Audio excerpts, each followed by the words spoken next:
Hello everyone. तो चलिए आज का लेक्चर स्टार्ट करते हैं। So today we are going to discuss refraction of light. अब तक हमने रिफ्लेक्शन देखा, अब हम रिफ्रैक्शन देखने वाले हैं। होता यह है कि कई बार अगर आपने देखा हो तो किसी लिक्विड से भरा ग्लास है, उसके अंदर अगर आप चम्मच रखते हो तो आपको चम्मच ना बेंड दिखती है ना। मतलब कि आपको ऐसा लिटरली ऐसा लगता है कि भाई वो बेंड हो चुकी है, लेकिन ऐसा होता नहीं है। जैसे बाहर निकाल दो तो वो सीधी की सीधी हो जाएगी, ठीक है।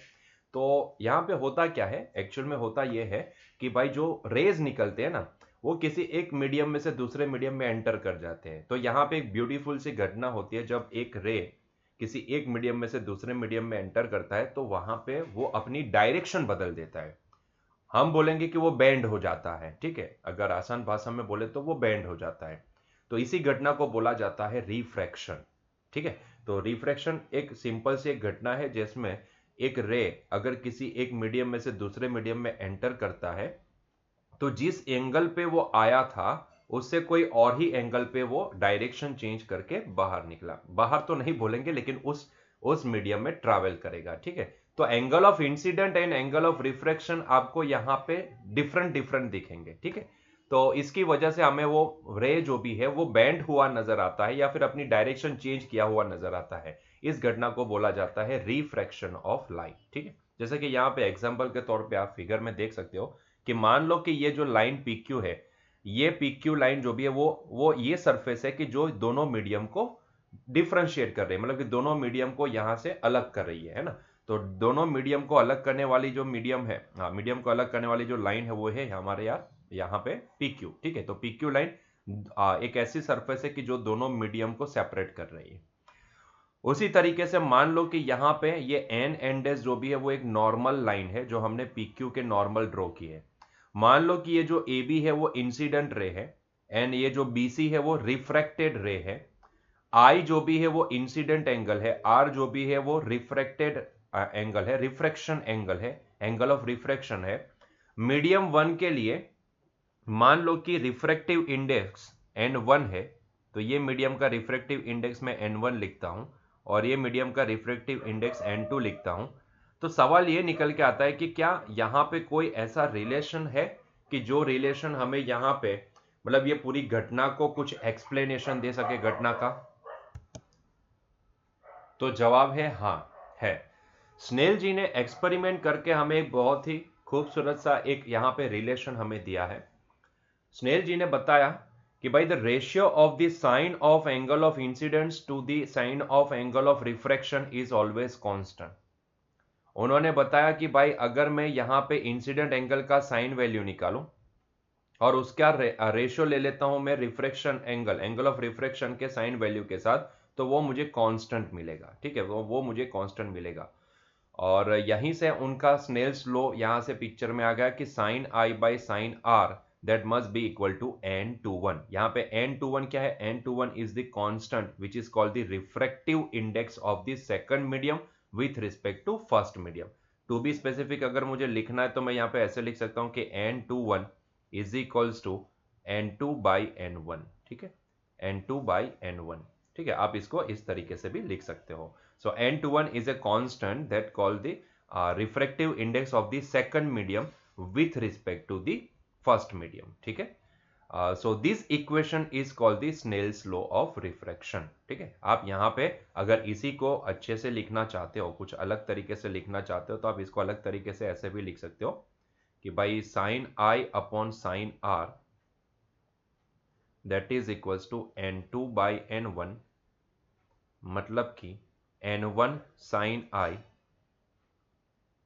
That is equals to n two sine are, ठीक है। तो ये भी एक फॉर्मेट है इसको लिखने का। तो इस तरीके से भी आप स्नेल्स लॉ लिख सकते हो, ठीक है। क्लियर।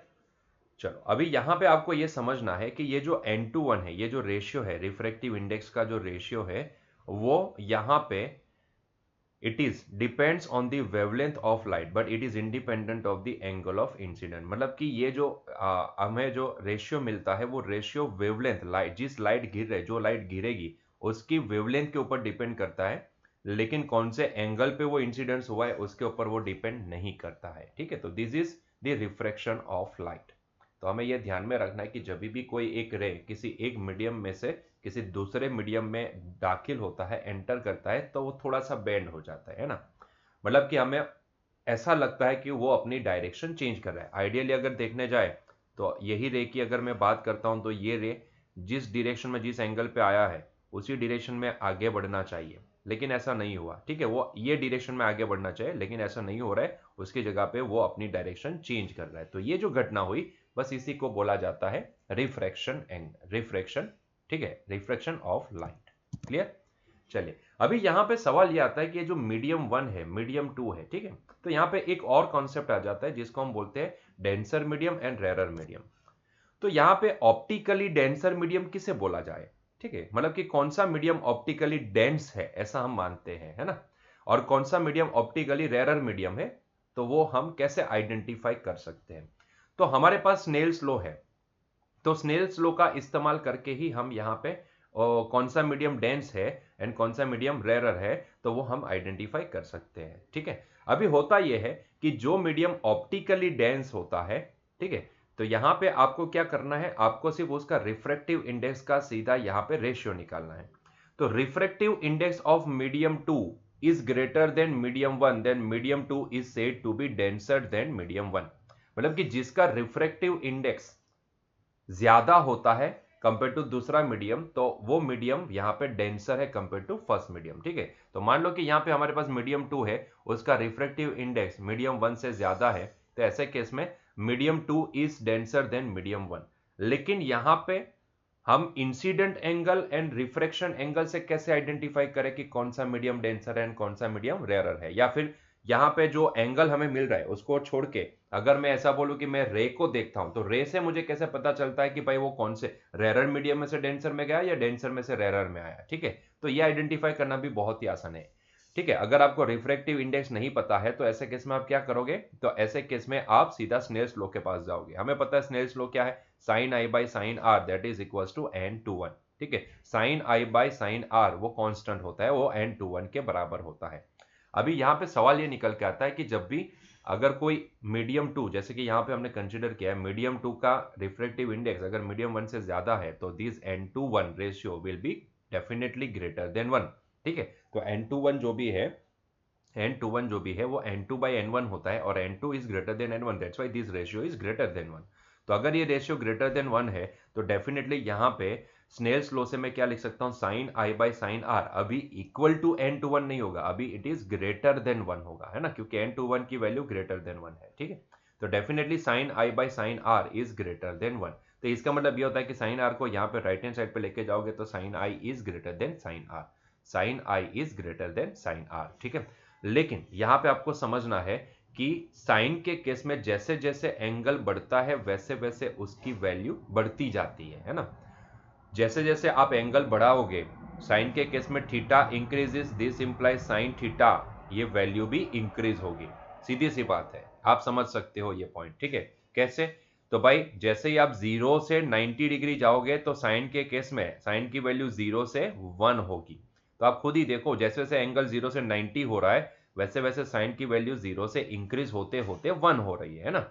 तो इसका मतलब ये होता है कि अगर मैं आपको बोलूं कि sine I is greater than sine R, तो डेफिनेटली यहां पे I angle should be greater than R angle होना चाहिए। ठीक है, सीधी सी बात है। साइन के केस में अगर मैं बोलता हूं कि साइन 30 इज इक्वल्स टू 1/2 है एंड साइन 60 या फिर साइन 45 लिख दो, सो साइन 45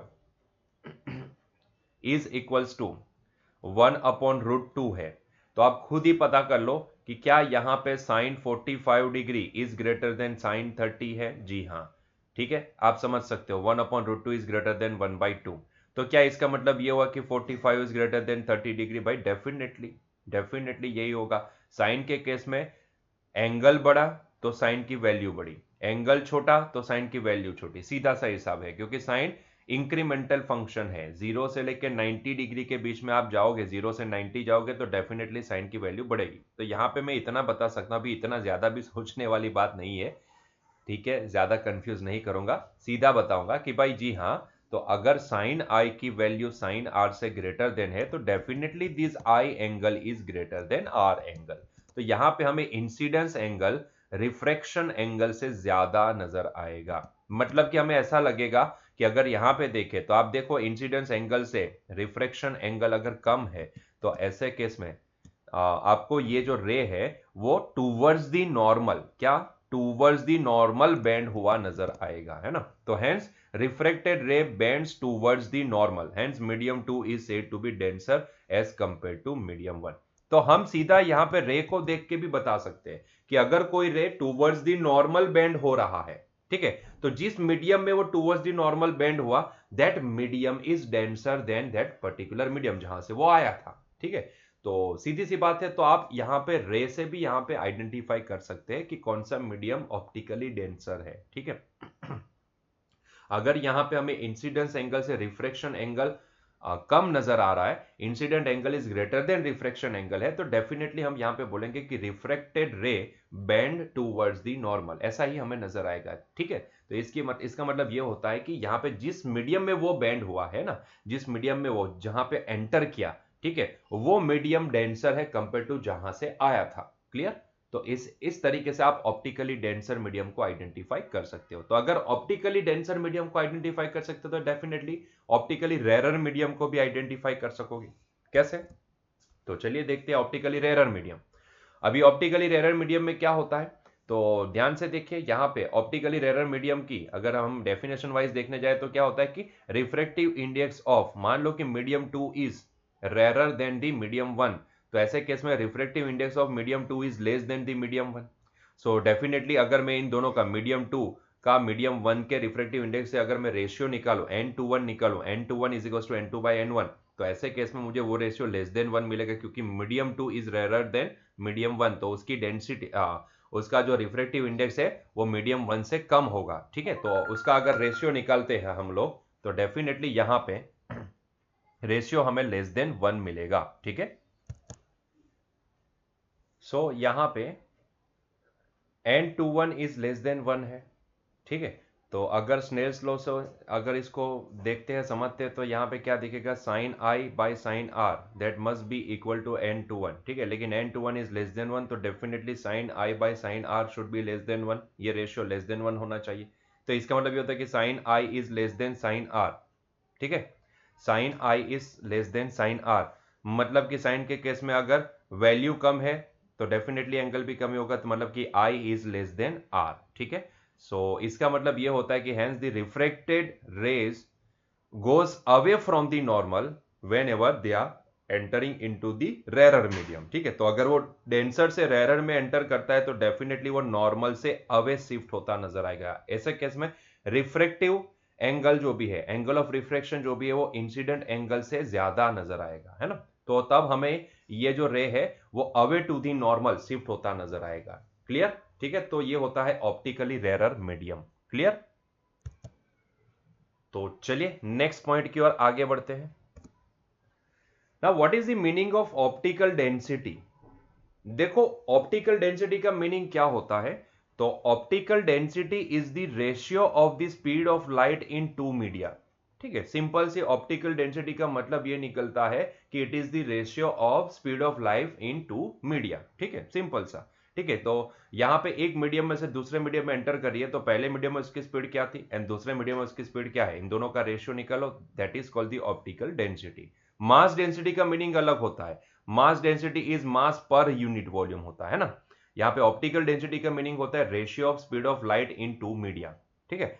हाँ, यहां पे एक चीज आपको ध्यान में रखनी है, it is possible that mass density of N optically denser medium may be less then that of the optically rarer medium. हो सकता है कि किसी हमें कोई ऐसा मीडियम हो सकता है कि जिसका जो ऑप्टिकली डेंस मीडियम है, लेकिन कंपेयर टू मास डेंसिटी तो उसकी मास डेंसिटी हो सकता है कि कम हो, है ना। तो उसकी मास डेंसिटी हो सकता है कम हो, लेकिन ऑप्टिकली देखें तो वो डेंसर मीडियम हो सकता है ना। जैसे कि मास density of turpentine is less then that of the water, but it is optically denser then the water, ठीक है। तो वाटर से अगर हम टर्पेंटाइन की डेंसिटी देखें तो वो लेसर है ना। तो मास डेंसिटी वाटर के कंपैरिजन में टर्पेंटाइन की कम होती है, लेकिन उसके सामने अगर ऑप्टिकल डेंसिटी देखने जाए तो भाई turpentine is much more denser then the water, ठीक है। तो इसका मतलब ये नहीं होता कि जिसके पास मास ज्यादा है वह ऑप्टिकली भी उतना ही डेंस होता है, ये गलत फहमी में मत रहना, ठीक है। तो हो सकता है कि कोई मास डेंसिटी किसी की कम हो लेकिन ऑप्टिकली वो मीडियम ज्यादा डेंस भी हो सकता है, ठीक है। तो ये पॉसिबल है, ठीक है। तो अगेन ऑप्टिकल डेंसिटी क्या होती है? It is the ratio of speed of light in two media. वैसे मास डेंसिटी हमें पता है मास पर यूनिट वॉल्यूम होता है, ठीक है। तो कोई ऐसा मीडियम भी होता है कि जिसकी मास डेंसिटी भले कम हो लेकिन ऑप्टिकली वो ज्यादा डेंस मीडियम हो सकता है, ठीक है। तो ये पॉसिबल है। जैसे एग्जांपल यहाँ पे हमने लिया है टर्पेंटाइन का, ठीक है। टर्पेंटाइन एंड वाटर को कंपेयर करोगे तो mass density of turpentine is less than the water, but turpentine is much more optically dense than compare to water, ठीक है। क्लियर? चलिए तो नेक्स्ट पॉइंट की ओर आगे बढ़ते हैं ना। What is absolute refractive index? ये जो सारी टर्म्स जो भी है ना जो हम यहाँ पे समझ रहे हैं उसको ध्यान में रखना बहुत ही जरूरी है।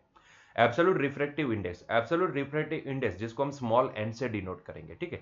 The refractive index of a medium with respect to the vacuum और in practice air is called the absolute refractive index, जिसको हम स्मॉल एन से डिनोट करेंगे। और प्रैक्टिकली देखें तो इट इज द सिंपल सा रेशियो ऑफ दिस टू, ठीक है। तो रेशियो है इसलिए सीधा सा दोनों का यूनिट कैंसिल हो जाएगा, तो हम यहाँ पे बोल सकते हैं डायमेंशनल लेस फॉर्मूला है रिफ्रैक्टिव इंडेक्स का, मतलब कि absolute refractive index is the dimensionless physical quantity, ठीक है। उसका डायमेंशन कुछ भी नहीं निकलेगा, ठीक है। So value of refractive index of any medium depends on type of medium, temperature of medium and wavelength of light, ठीक है। तो absolute refractive index होता क्या है? The refractive index of a medium with respect to vacuum is called the absolute refractive index, ठीक। चलिए next point की ओर आगे बढ़ते हैं। Now what is lateral shift from glass slab? यहाँ पे ध्यान से देखना, एक बहुत ही अच्छा सा एक पॉइंट यहाँ पे देखने वाले हैं। भाई होता क्या है कि मान लो कि मैंने ग्लास का एक स्लैब रखा है, ऑब्वियसली वो ग्लास का स्लैब है, तो यहाँ पे ये साइड पे तो एयर मीडियम चल रहा है, यहाँ पे अभी ग्लास का मीडियम आ गया। और अगर यहाँ से कोई एक रे में एंटर करवाऊं, ठीक है, ग्लास के स्लैब के अंदर, तो डेफिनेटली वो कुछ बेंड होगा, कुछ एंगल पे बेंड होगा। जो पाथ को वो यहाँ पे फॉलो कर रहा था एयर मीडियम में उसको कंटिन्यू नहीं करेगा, उससे बेंड हो जाएगा। टू बी स्पेसिफिक अगर बताए हम यहाँ पे, तो glass medium is more denser than air medium, तो डेफिनेटली उसका एंगल ऑफ रिफ्रैक्शन कम दिखेगा compare to angle of incident, ठीक है। तो इसका मतलब ये होता है कि जब भी ये रे जब भी ग्लास के मीडियम में एंटर करेगा तो थोड़ा सा वो यहाँ पे बेंड हो जाएगा, मतलब कि वो बेंड होगा टूवर्ड्स दी नॉर्मल, ठीक है। तो मतलब कि ये ट्रेस से हमें ये वाली ट्रेसिंग पे आगे बढ़ता नजर आएगा, ठीक है। तो मान लो कि मैं एक ऐसी सिचुएशन यहाँ पे समझता हूं कि जिसमें मैंने एक ग्लास का स्लैब बीच में रखा है और यहां से एक रे आ रहा है और यहां से कहीं से बाहर निकलेगा, है ना। तो एंटर किया और ग्लास में से बाहर भी निकला, तो उससे होता क्या है? उससे होता क्या है और किसे हम लेटरल शिफ्ट बोलते हैं, ठीक है। तो ये समझने वाली बात होती है, बहुत ही इंपॉर्टेंट पॉइंट होता है, ध्यान से समझिएगा यहाँ पे क्या होगा। तो मान लो कि ये जो ग्लास का स्लैब है वो हमने यहाँ पे रखा है और एक रे हम यहाँ पे इंसिडेंट करवा रहे हैं, ठीक है। और ये वाली जो सरफेस, ये वाली जो सरफेस है, इसको हम क्या बोलेंगे? सरफेस पीक्यू, जो वो वाले केस में थी, ऐसी सरफेस की जो दोनों मीडियम को सेपरेट करिए, है ना। तो ये सेपरेट करने वाली सरफेस है हमारी, ठीक है। और ये परपेंडिकुलर लाइन है, ठीक है। ध्यान से देखिएगा, मान लो कि ये रे जब भी यहाँ पे अंदर एंटर करेगा तो वो पॉइंट पे उसने नॉर्मल के साथ यहाँ पे एंगल बनाया है I1, जिसको हम इंसिडेंट एंगल 1 बोलेंगे, ठीक है। और क्योंकि वो लाइटर मीडियम रेरर मीडियम में से डेंसर मीडियम में एंटर हो रहा है, तो डेफिनेटली वो टूवर्ड्स द नॉर्मल बेंड होगा। जाना था ये डायरेक्शन में, मतलब ओरिजिनल पाथ था ये डॉटेड लाइन, लेकिन अभी वो टूवर्ड्स द नॉर्मल बेंड हो गया, तो अभी ये पाथ को फॉलो करता आगे बढ़ेगा by making the angle R1 with respect to perpendicular, ठीक है। तो R1 एंगल बनाया और ये डायरेक्शन में आगे बढ़ा, आगे बढ़ा, आगे बढ़ा, आगे बढ़ा, आगे बढ़ा, यहां पे आया, ठीक है। अभी हुआ क्या यहां से? अभी यहां से वो बाहर निकलेगा, तो this surface is also separating two medium, एक ग्लास मीडियम एंड एक एयर मीडियम, ठीक है। तो वापिस वो ग्लास मीडियम में से एयर मीडियम में एंटर करेगा, ठीक है। तो अभी होता क्या है, now it is entering from denser medium to the rarer medium, तो वो डेंस मीडियम में से रेरर मीडियम में एंटर कर रहा है। तो डेफिनेटली हमें पता है कि भाई यहां पे क्या होगा, वो away to the normal shift होगा, है ना। मतलब कि अवे टू दी नॉर्मल वो बेंड होता नजर आएगा। तो ऐसे केस में मान लो कि इसने इंसिडेंट एंगल ऑफ इंसिडेंट बनाया I2, और जब भी वो बाहर निकलेगा तब वो नॉर्मल से एंगल बनाएगा R2, so definitely this R2 is greater then I2, ये हमें पता है, अभी देखा था कि जब भी डेंस मीडियम से रेयर मीडियम में एंटर करता है तो वो away to the normal shift होता है ना, तो वो दूर भागने की कोशिश करेगा, ठीक है। तो ये बाहर निकला, और जब बाहर निकला ना, तब इस पाथ को जब हमने ट्रेस किया तो देखा, तो ये पता चला कि जो ओरिजिनल पाथ था उसी के पैरेलल हमें ये मिला। ध्यान से देखो, उसी के पैरेलल हमें यहां पे मिल रहा है। ध्यान से देखोगे तो समझ में आ जाएगा कि जब पहले वो ट्रैवल कर रहा था ना ये पाथ पे, अगर इसको मैं सीधा खींच लेता हूं, ठीक है, सीधा खींच लेता हूं, तो इस तरीके से मैंने इसको सीधा खींच लिया, ठीक है। तो जैसे वो मीडियम में एंटर किया तो गया ये पाथ के ऊपर, फिर वहां से बाहर निकला तो वापस ये बेंड होके ये पाथ को फॉलो किया। तो जब पाथ को फॉलो किया, जब हमने देखा ना, तो ओरिजिनली वो जिस पाथ को फॉलो कर रहा था उसी के पैरेलल उसने एक पाथ बना दिया है ना। तो जब बाहर निकला तब जिस पाथ पे अभी वो आगे बढ़ेगा, that path will be parallel to its traces, जिस पाथ के ऊपर वो आगे बढ़ना चाहता था इनिशियली, ठीक है, उसी के पैरेलल आपको ये वापस बाहर नजर आएगा, है ना। तो फर्क कहां आया यहाँ पे? फर्क ये आया कि भाई पैरेलल ही बाहर आया, ठीक है, जब बाहर निकला तब पैरेलल ही चल रहा है ना, जो पाथ पे उसको जाना था उसी के पैरेलल चल रहा है। लेकिन फर्क ये हुआ कि भाई जाना था ये पाथ पे, अभी आया ये पाथ पे, ट्रैक थोड़ा सा शिफ्ट हो गया, है ना। ये जाना चाहता था ये पाथ के ऊपर, लेकिन मीडियम की वजह से, मीडियम में एंटर होने के बाद, मीडियम को पूरा कंप्लीट करने के बाद जब बाहर निकलता है तो थोड़ा सा अपने पाथ से ना शिफ्ट हो जाता है। इसको डेविएशन नहीं बोलेंगे, इसको शिफ्टिंग बोलेंगे, है ना। तो ये ओरिजिनल उसका पाथ अगर होता, अगर यहाँ पे बीच में ग्लास नहीं होता, ठीक है, ग्लास का ये स्लैब नहीं होता, तो डेफिनेटली ये यही पाथ को फॉलो करता, लेकिन उससे हमें यहाँ पे शिफ्ट होता नजर आया, है ना। तो वो अपना पाथ थोड़ा सा शिफ्ट कर लिया, जिसको बोला जाता है लेटरल शिफ्ट, ठीक है, इसी को बोला जाता है लेटरल शिफ्ट। क्लियर हुआ लेटरल शिफ्ट क्या होती है ना। तो जो भी ओरिजिनल पाथ से उसका जब बाहर आया तब जो पाथ ट्रेस होगा, वो जितना, मतलब वो पैरेलल जो भी बना पाथ उसी के पैरेलल बना, तो वो जितना डेविएट हुआ, डेविएशन नहीं बोलेंगे, उसको शिफ्टिंग बोलेंगे, जितना वो पाथ अपने ओरिजिनल पाथ से शिफ्ट हुआ उसी को बोला जाता है लेटरल शिफ्ट। तो इन दोनों के बीच की जो दूरी है that is called the lateral shift, ठीक है। क्लियर, ठीक है, बहुत ही सिंपल सा पॉइंट है, ठीक है। सो यहाँ पे एक चीज आपको नोटिस करने है, यहाँ पे बहुत ही इंपॉर्टेंट पॉइंट है, it is easily seen from the figure that R2 is equals to I1। यहाँ पे जो R2 होगा वो I1 के बराबर होगा। ये वाले केस में अगर आपको ये पैरेलल नजर आ रहा है तो डेफिनेटली यहाँ पे क्या हुआ होगा, जो एंगल I1 है उतना ही यहाँ पे R2 है, ठीक है, जो एंगल I1 है वही एंगल R2 होगा, ठीक है। ये आपको ध्यान में रखने वाली बात है, ठीक है। क्लियर हुआ ये पॉइंट? तो इसको बोला जाता है lateral shift from the glass slab. Clear, चलिए नेक्स्ट पॉइंट की ओर आगे बढ़ते हैं। Apparent depth for normal and oblique viewing. So यहां पे अगर मान लो कि हमने यहां पे कोई एक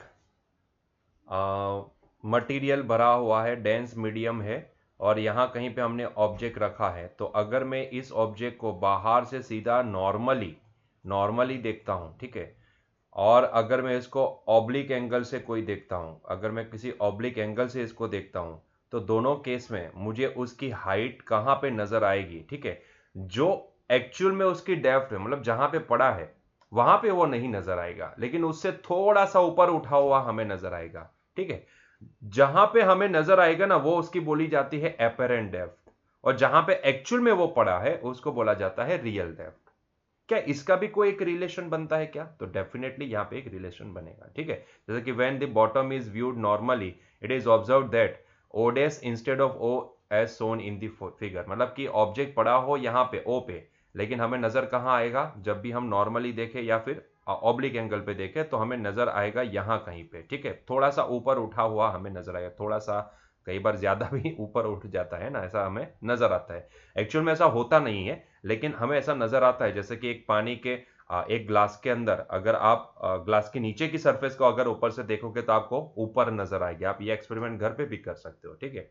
तो होता यह है कि इसमें से जो दो रेज निकलते हैं ना, इसमें से दो रेज निकलते हैं, क्योंकि वो किसी डेंसर मीडियम से लाइटर मीडियम में जाते हैं तो नॉर्मल से थोड़ा सा मुड़ जाते हैं, मतलब नॉर्मल से आप देखोगे तो away to the normal shift होते हैं। तो यहां से एक रे निकला जो चला गया, ये इसको आप यहाँ पे पीछे ट्रेस करो, और उसी तरीके से दूसरा रे हमने ये कंसिडर किया, वो यहाँ से बेंड होके चला गया बाहर, ठीक है, क्योंकि वो मीडियम चेंज कर रहा है, तो उसको भी पीछे ट्रेस करोगे, जहाँ पे दोनों मिलेंगे, जहाँ पे इंटरसेक्ट करेंगे, वो पॉइंट पे हमें इसकी इमेज नजर आएगी, ठीक है, यहाँ पे हमें इसकी इमेज नजर आएगी, मतलब कि वो होगा यहाँ पे पड़ा हुआ, लेकिन हमें ऊपर से देखने पे ऐसा दिखेगा। उसी तरीके से जब भी ऑब्लिक एंगल से आप देखोगे तो यहाँ पे भी ऐसा ही होगा कि पड़ा है ओ पे, लेकिन यहाँ पे मान लो कि एक रे निकला, ये यहाँ पे डेंसर मीडियम से लाइटर मीडियम में बाहर निकला, तो अवे गया, नॉर्मल से अवे शिफ्ट हुआ, ठीक है, तो शिफ्ट होके ये डायरेक्शन में चला गया, तो उसको आप पीछे ट्रेस करोगे। उसी तरीके से एक रे मान लो कि यहाँ से निकला और यहाँ से वो बेंड होके ये डायरेक्शन में चला गया, तो उसको भी पीछे ट्रेस करोगे आप यहाँ पे, तो दोनों जहाँ पे इंटरसेक्ट करेंगे वहां पे हमें उसकी इमेज नजर आएगी, तो होगा ऑब्जेक्ट यहाँ पे लेकिन दिखेगा हमें यहाँ पे, ठीक है।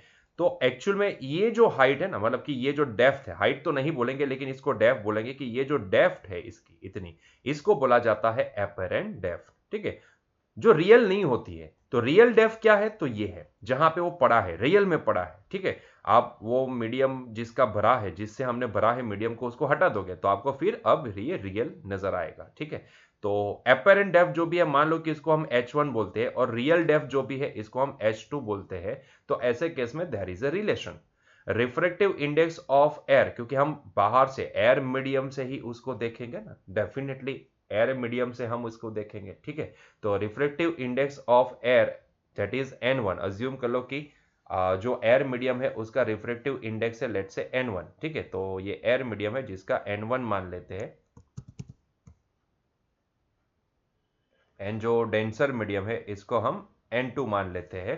सो इन दिस केस हम ये बोल सकते हैं कि refractive index of air N1 divide by refractive index of denser medium N2 is equals to apparent depth H1 divide by real depth H2, ठीक है। अभी ये जो एयर होती है, एयर का रिफ्रैक्टिव इंडेक्स हम 1 मानते हैं, तो इसकी वैल्यू अगर हम 1 प्लेस कर दे, तो ऐसे केस में हम ये बोल सकते हैं कि, और मान लो कि जो डेंसर मीडियम है उसका रिफ्रैक्टिव इंडेक्स हमने n कंसिडर किया, तो this 1 upon n is equals to हो जाएगा H1 बाई H2, मतलब कि n की वैल्यू हमारे पास आएगी H2 डिवाइड बाई H1, मतलब कि n जो भी होगा, ठीक है, रिफ्रैक्टिव इंडेक्स जो n होगा that is equals to real depth upon apparent depth, ठीक है, real depth upon apparent depth. तो आप ये फॉर्मूला, ये पॉइंट को आप याद रख सकते हो, ठीक है। सीधा सा हम ये point, refractive index of medium is nothing but equal to real depth upon apparent depth, क्योंकि हम जहां से ऑब्जर्व करेंगे वो तो एयर मीडियम ही होगा, ठीक है, तो हम इसको N2 को n मान लेते हैं, तो ऐसे केस में this ratio can be written as n is equal to real depth upon apparent depth, ठीक है। तो ये फॉर्मूला आप याद रख सकते हो, ठीक है। तो होता ये है कि जब भी कोई ऑब्जेक्ट मीडियम में पड़ा है और जब भी हम उसको या तो नॉर्मली ऑब्जर्व करें या फिर ऑब्लिक एंगल पे ऑब्जर्व करें, तो ऐसे केस में डेफिनेटली आपको वो ऑब्जेक्ट जहां पे पड़ा है वहां पे नजर नहीं आएगा, उससे थोड़ा सा ऊपर उठा हुआ हमें नजर आएगा, ठीक है।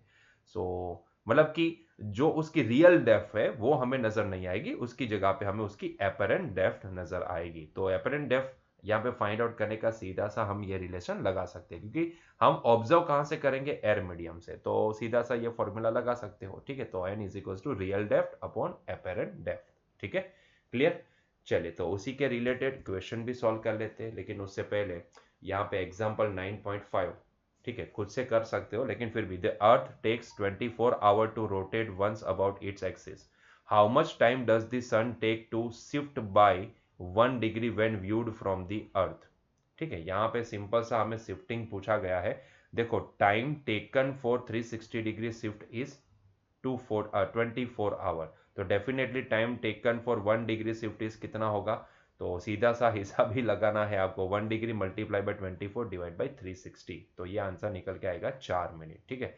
तो अर्थ यहाँ पे 24 hour, 24 hour to rotate once about its axis, मतलब कि उसको अपनी एक्सिस से रोटेट करने में, एक रोटेशन कंप्लीट करने में 24 आवर लगेंगे, तो उसके सामने सन को 1 डिग्री शिफ्ट, मतलब कि जब much time does the sun take to shift by 1 degree when viewed from the earth, ठीक है। तो ये पॉइंट ना थोड़ा सा अलग से भी समझ लेते हैं।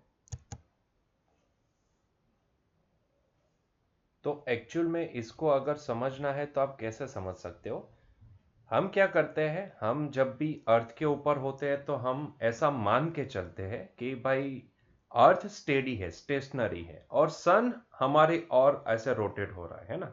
वैसे आप देखोगे तो आपको विजुअलाइज भी ऐसा ही होगा कि भाई सन ना यहाँ पे पूरब से निकलता है, पश्चिम में चला जाता है ना, तो हमें ऐसा ही दिखता है। तो हम अपने आप को स्टेशनरी मान के चलते हैं, अर्थ को स्टेशनरी मानते हैं और सन उसके इर्द गिर्द घूम रहा है, ऐसा हमें दिखता है। ठीक है, तो मानने के लिए ऐसा मानेंगे कि मान लो कि ये हमारी अर्थ है, तो फिलहाल सन यहाँ पे है।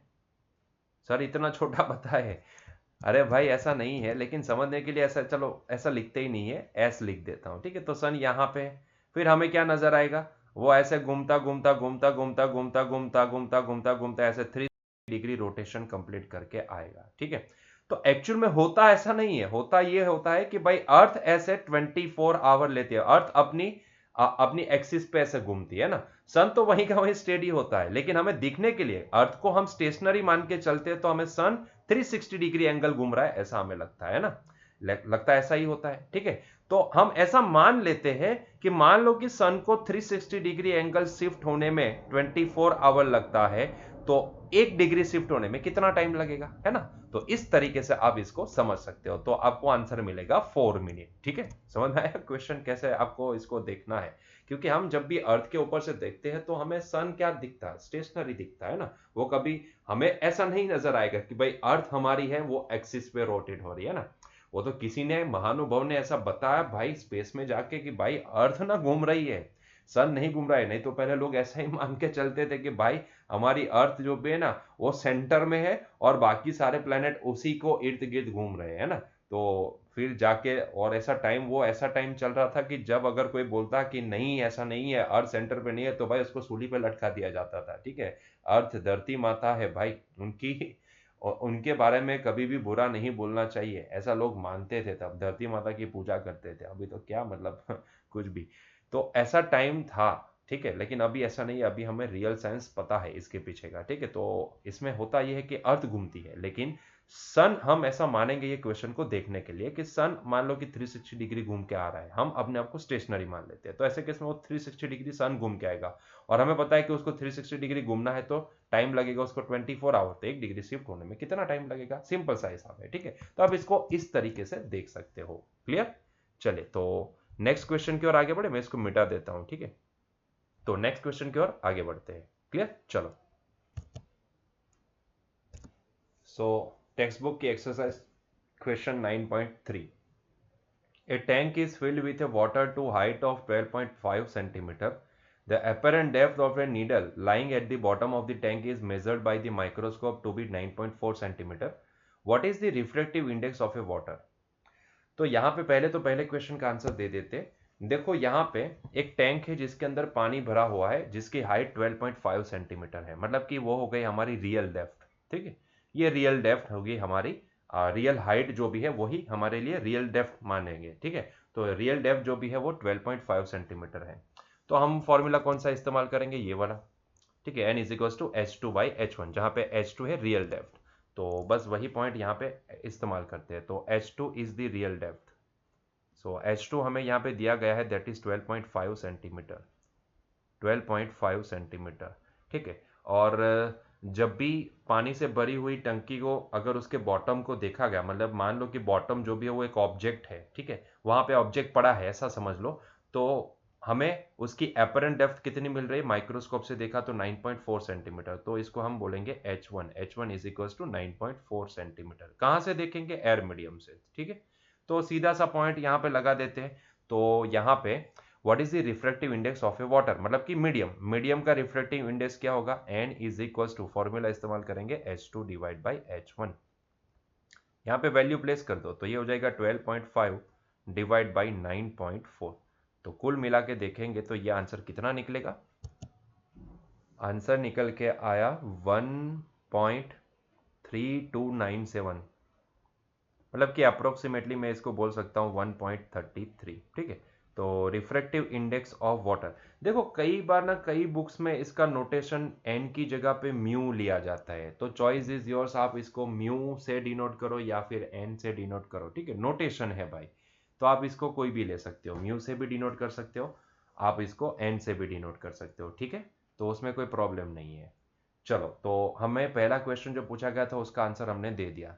ना अभी क्या पूछा है, if water is replace by liquid of refractive index 1.63 up to same height, by what distance would the microscope have to be move to the focus on the needle again.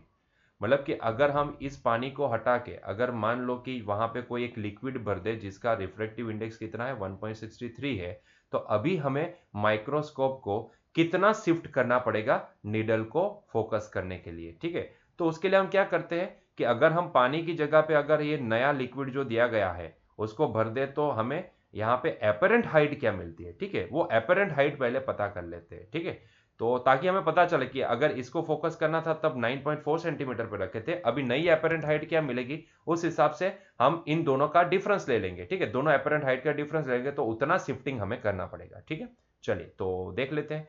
तो अभी फिलहाल n इज इक्वल टू जो medium हमें लेना है यहाँ पे उसका रिफ्रैक्टिव इंडेक्स जो लिक्विड बनने वाला है उसका है 1.63। तो वापस वही फॉर्मूला अप्लाई करते हैं, n is equal to H2 upon H1। But यहाँ पे मैं H1 डैश बोल देता हूँ क्योंकि ये मुझे निकालना है, अभी इसकी एपरेंट नई एपरेंट हाइट मुझे यहाँ पे पता करनी है। ठीक है, तो H1 dash is equal to H2 upon n। अच्छा, यहाँ पे H2 कितना है तो भाई वो 12.5 सेंटीमीटर रियल डेप्थ, और रिफ्रैक्टिव इंडेक्स कितनी है 1.63। अगर हम इसको कैलकुलेट करते हैं तो देखते हैं आंसर क्या आता है। तो आंसर आया 7.6687 7.6687 सेंटीमीटर। अप्रोक्सीमेटली मैं इसको लिखना चाहूं तो मैं इसको 7.7 लिख देता हूं। ठीक है, तो 7.7 सेंटीमीटर। ठीक है, तो ये नई एपरेंट डेप्थ हमें मिली। ठीक है, तो अभी फोकस करने के लिए भाई मुझे यहाँ पे शिफ्टिंग कितना करवाना पड़ेगा, तो यहाँ पे माइक्रोस्कोप कितना डिस्प्लेस करवाना पड़ेगा, तो microscope is displace bye microscope is displaced by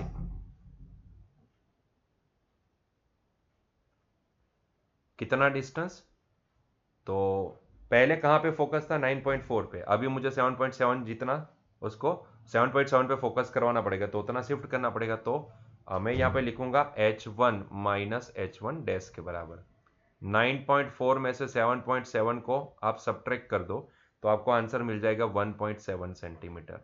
सो इतना मुझे डिस्प्लेस करवाना पड़ेगा। क्लियर? ठीक है, चलिए नेक्स्ट क्वेश्चन की ओर आगे बढ़ते हैं। क्वेश्चन नंबर 9.4 देखो क्या बोला गया है। Figures 9.34 A B so refraction of a ray in air incident at 60 degree with a normal to a glass air and water air interface. Okay, respectively, predict the angle of refraction in glass when the angle of incidence in water is 45 degree with the normal to the water glass interface in figure 9.34 C। ठीक है, तो यहाँ पे इसके solution के लिए हम क्या करेंगे, हम स्नेल्स लॉ के पास जाएंगे। तो अगर आप देखोगे तो यहाँ पे हमने स्नेल्स लॉ देखा था, क्या आपको ये नोटिस हुआ? यहाँ पे ध्यान से देखो, हम इसी को बॉक्स बना देते हैं क्योंकि यही हमें काम आने वाला है। ठीक है, तो आप ध्यान दोगे तो आपको समझ में आ जाएगा। यही नियम का इस्तेमाल करके हम यहाँ पे भी सॉल्यूशन निकालेंगे।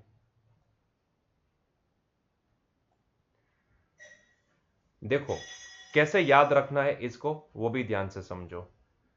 N21 का मतलब होता है N2/N1, मतलब कि N21 मतलब कि जिस मीडियम में वो एंटर करता है, ठीक है, उसका रिफ्रैक्टिव इंडेक्स, और N1 मतलब कि जहां से वो आता है वो। ठीक है, तो N21 is equal to sine I by sine are. ठीक है, तो यहां से यहां देखना है N21। ठीक है, इसका इसके साथ रेशियो निकालना है N21 that is equal to incident by refraction angle of refraction. ठीक है, तो इस तरीके से आप अगर इसको याद रखोगे तो यहाँ पे बस यही लगाना है। हमें बोला है कि यहाँ पे इसके लिए ये सिचुएशन है, मतलब कि एयर ग्लास के लिए ये सिचुएशन है, एयर वाटर के लिए ये सिचुएशन है। तो बताइए वाटर ग्लास के लिए ये रिफ्रैक्शन एंगल ऑफ रिफ्रैक्शन कितना होगा। ठीक है, तो यहाँ पे अगर मैं आसान भाषा में बोलूं तो मुझे angle of refraction third figure में पता करने को बोला गया है, लेकिन उसको सॉल्व करने के लिए मुझे यहाँ पे थोड़ा सा यहाँ पे figure number 1 and figure number 2 से दो वैल्यू मुझे यहाँ से पता करनी पड़ेगी। ठीक है, दो वैल्यू कौन सी होगी, तो दो वैल्यू मुझे यहाँ पे जो इस्तेमाल होने वाली है वो देखो कहाँ से एंटर कर रहा है, जहां से एंटर करता है वो मीडियम 1 होता है, जहां पे जाता है वो मीडियम 2 होता है। ठीक है, तो अगर मैं यहाँ पे स्नेल्स लॉ लगाता हूं तो यहाँ पे होगा n21 that is equals to sine I, क्या लिख दिया मैंने, ठीक है, sine I divide by sine R, और मुझे ये आर पता करने को बोला गया है, ये मुझे आर पता करना है। ठीक है, तो ऐसे केस में मुझे पहले तो n21 पता होना चाहिए। n21 मतलब कि जिस मीडियम में जाता है वो ग्लास मीडियम है ना, और जहां से आता है वो वाटर मीडियम है। तो अल्टीमेटली मैं बोलूं तो NGW, ठीक है, refractive index of glass with respect to water होगा है ना।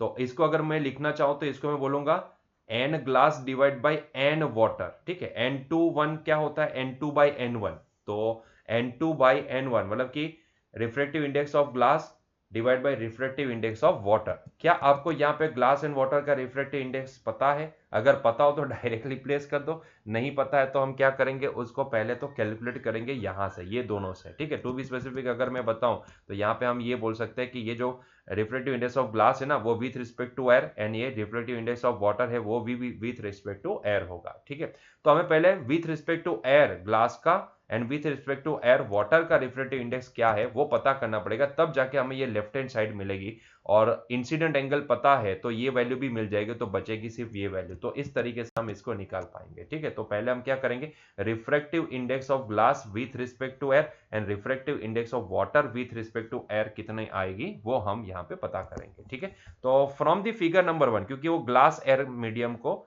रिलेट कर रहा है, तो मैं यहाँ पे from the figure number 1, figure number 1 के लिए यहाँ से मुझे क्या वैल्यू मिलेगी बताए, तो ये हुआ मीडियम 1, ये हुआ मीडियम 2। ठीक है, तो N21 मतलब कि रिफ्रेक्टिव इंडेक्स ऑफ N21 मतलब कि मैं इसको लिखूंगा रिफ्रेक्टिव इंडेक्स ऑफ, मीडियम 2 है ग्लास, मीडियम 1 है एयर, तो refractive index of glass with respect to air वो कितना आएगा, मैं यहाँ पे लिखूंगा तो वो आएगा साइन आई। ये हुआ इंसिडेंट एंगल, ये हुआ रिफ्रेक्टेड एंगल। ठीक है, तो ये हो जाएगा sine 60 degree divide by sine 35 degree, sine 60 degree divide by sine 35 degree.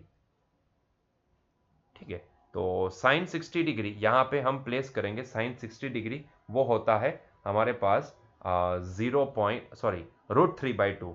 तो √3/2 को अगर हम यहाँ पे देखें तो वो वैल्यू हमारे पास निकल के आएगी 0.8660, 0.8660 डिवाइड बाय साइन 35, ये वैल्यू आएगी हमारे पास 0.5736, 0.5736। ठीक है, तो this is the refractive index of glass with respect to air. ठीक है, इसका रेशियो अब निकालोगे तो अप्रोक्सीमेटली यू आर गेटिंग 1.51। ठीक है, 1.51।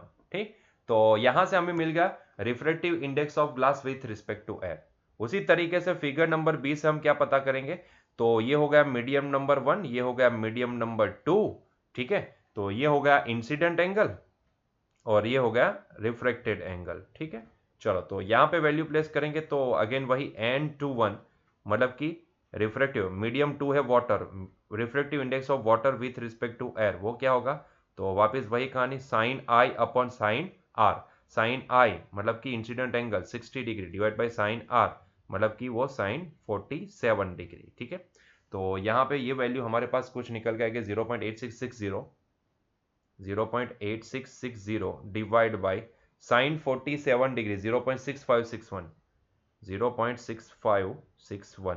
अगर आप इसका रेशियो निकालोगे तो वो अप्रोक्सीमेटली आपको यहाँ पे मिलेगा water with respect to air, वो अप्रोक्सीमेटली आपको मिलेगा 1.32। ठीक है, मुझे पता है ये 1.32 होगा। ठीक, चलिए, तो अगर डायरेक्टली पता है तो डायरेक्टली प्लेस कर सकते, लेकिन हमें इसका इस्तेमाल करके निकालना है तो डेफिनेटली हमें ये लिखना पड़ेगा। ठीक है, अभी बात आती है यहाँ पे रिफ्रेक्टेड एंगल की। ठीक है, तो यहाँ का जो ये अभी जब भी ग्लास एंड वाटर का मीडियम आता है तो फ्रॉम फिगर सी अगर ये इंसिडेंट एंगल है तो रिफ्लेक्टेड एंगल कितना होना चाहिए हमें पता करने को बोला गया है। ठीक है, कोई बात नहीं, पता कर लेंगे। ये हुआ मीडियम 1, ये हुआ मीडियम 2, जहां से एंटर करता है वो मीडियम 1 होता है, जहां पे एंटर होता है वो मीडियम 2 होता है। ठीक है, तो अगेन वापस कहानी वही N21, लेकिन यहाँ पे आप देखोगे तो N21 मतलब कि 2 है मीडियम ग्लास का, तो glass with respect to water. ठीक है, इसको हम लिखेंगे साइन आई, मतलब कि 45 डिग्री